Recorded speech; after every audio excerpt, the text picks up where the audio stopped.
Almost authorities under the industrial dispute act 1947 का ending portion में आ गया है, क्योंकि हमें works committee, courts of inquiry, board of conciliation है, सब कुछ देख लिया।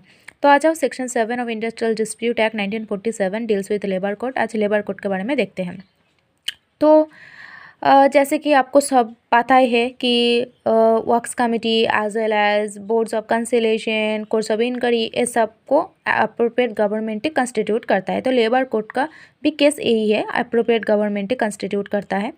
और लेबर कोड का ऑब्जेक्ट क्या है, तो to adjudicate the industrial disputes relating to any matter specified in second schedule. सेकेंड शेड्यूल में जो मैटर है ना, अगर उस मैटर रिलेटेड कोई डिस्प्यूट अराइज हुआ है तो वो सारे डिस्प्यूट को एडजुडिकेट करने के लिए लेबर कोड का कंस्टिट्यूट करने के लिए बोला था appropriate government.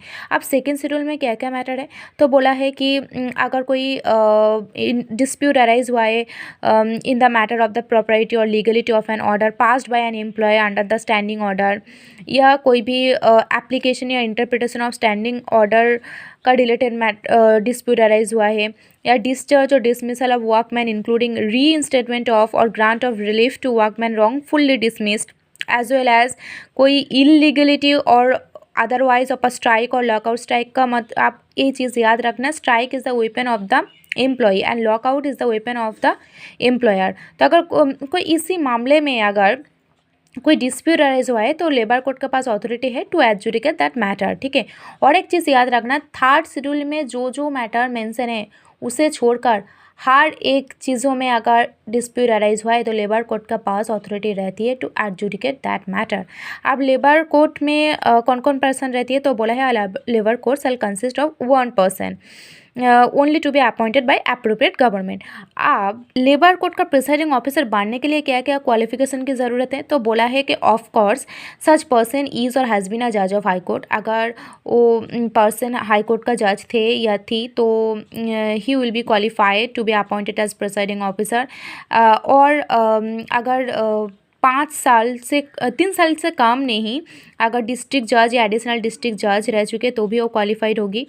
As well as अगर 7 साल से कम नहीं जुडिशियल ऑफिस हेल्ड ऑन किया है इन इंडिया में तब भी क्वालिफाइड होगी to be appointed as a presiding officer. As well as अगर कोई लेबर कोड का अंडर एनी प्रोविजनल एक्ट और स्टेट एक्ट 5 साल से कम नहीं प्रिसाइडिंग ऑफिसर रह चुकी है वो भी होगी क्वालिफाइड। एज वेल एज अगर कोई डिप्टी चीफ लेबर कमिश्नर है या joint commissioner of the state labour department का है जिसके पास डिग्री है लॉ का एंड 7 साल की एक्सपीरियंस भी है लेबर डिपार्टमेंट की including 3 years of experience as conciliation officer, तभी क्या कर सकती है, तभी क्वालिफाइड हो सकती है for appointment as a presiding officer. As well as अगर कोई पर्सन जो कि एक ऑफिसर है ऑफ इंडियन लीगल सर्विस का in grade 3 with 3 years experience in the grade, he shall be also qualified for appointment as the presiding officer.